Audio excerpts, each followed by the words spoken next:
Okay, so I got another interesting one for you. So right around 1997, the Space World demo, there was this Pokemon that was kind of looked like a sampan or a Viking boat, but it was actually supposed to be kind of like another Loch Ness monster, sort of that kind of wasn't like the Water Starter Cruise in his lineup, which would later become Sobble and its family and Gen 8's water type. But what actually ended up happening was there was another kind of like a Loch Ness monster, sort of, that was kind of like a prehistoric underground water type. And some people believe that this might have actually been prototype Lugia in a way. And if this is true, then it goes based on what I've been saying, that Lugia always was supposed to be in Gen 1 over Gen 2. Because here's the thing that really gets me. They've proven with the trade back missing no data. That was actually in Gen 1, mind you. And even though Lugia wasn't in Gen 1, but the prototype data for it was. A lot of the Pokemon that... Okay, so part of the original 191, most of those Pokemon were reworked into Gen 2.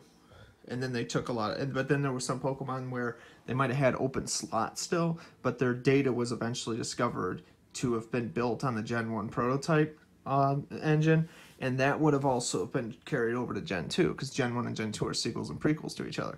So how is it that Ho-Oh, Lugia, and then as time went on, you know, all the other Pokemon, Raikou, Entei, Suicune, all their index numbers and all that would eventually work into Gen 2 somehow? Like, it's interesting to think that, why those Pokemon, though, you know?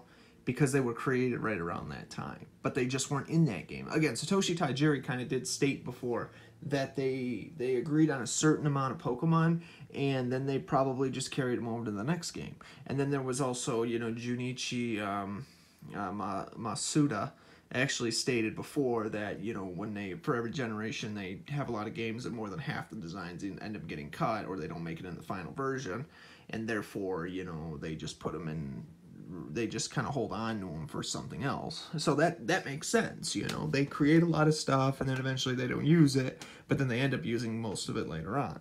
So this might have been the problem with Gen 1 with its prototype data and all that. There were definitely more ideas that they've had that they did.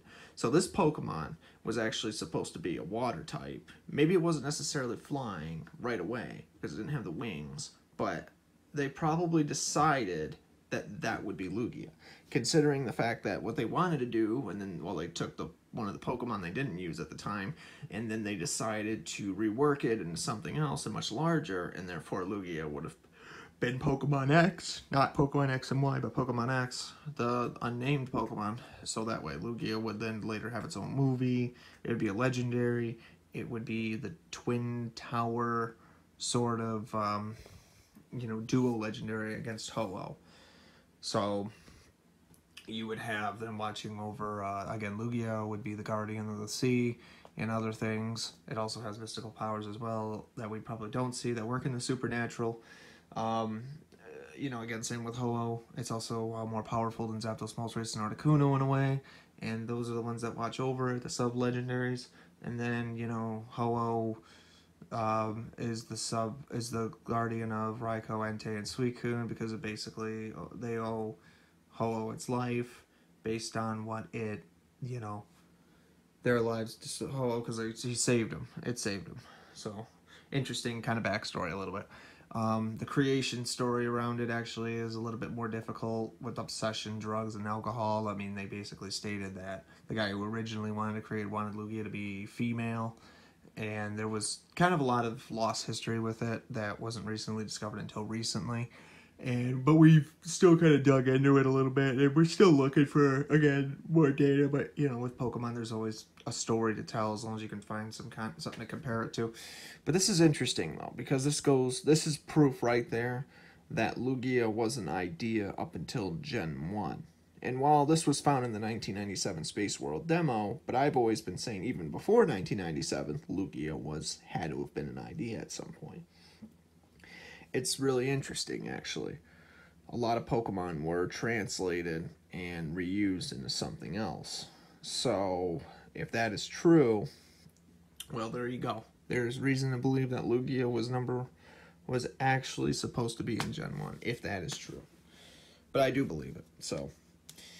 All ideas were ideas sooner before they were finalized and as something much greater. The only question is what ideas were changed, what was it originally, and how many more ideas did they have? That's what I always want to know, but that will always be the question. You could even ask that with every other game that's been created, or any other idea that's has yet to be evaluated.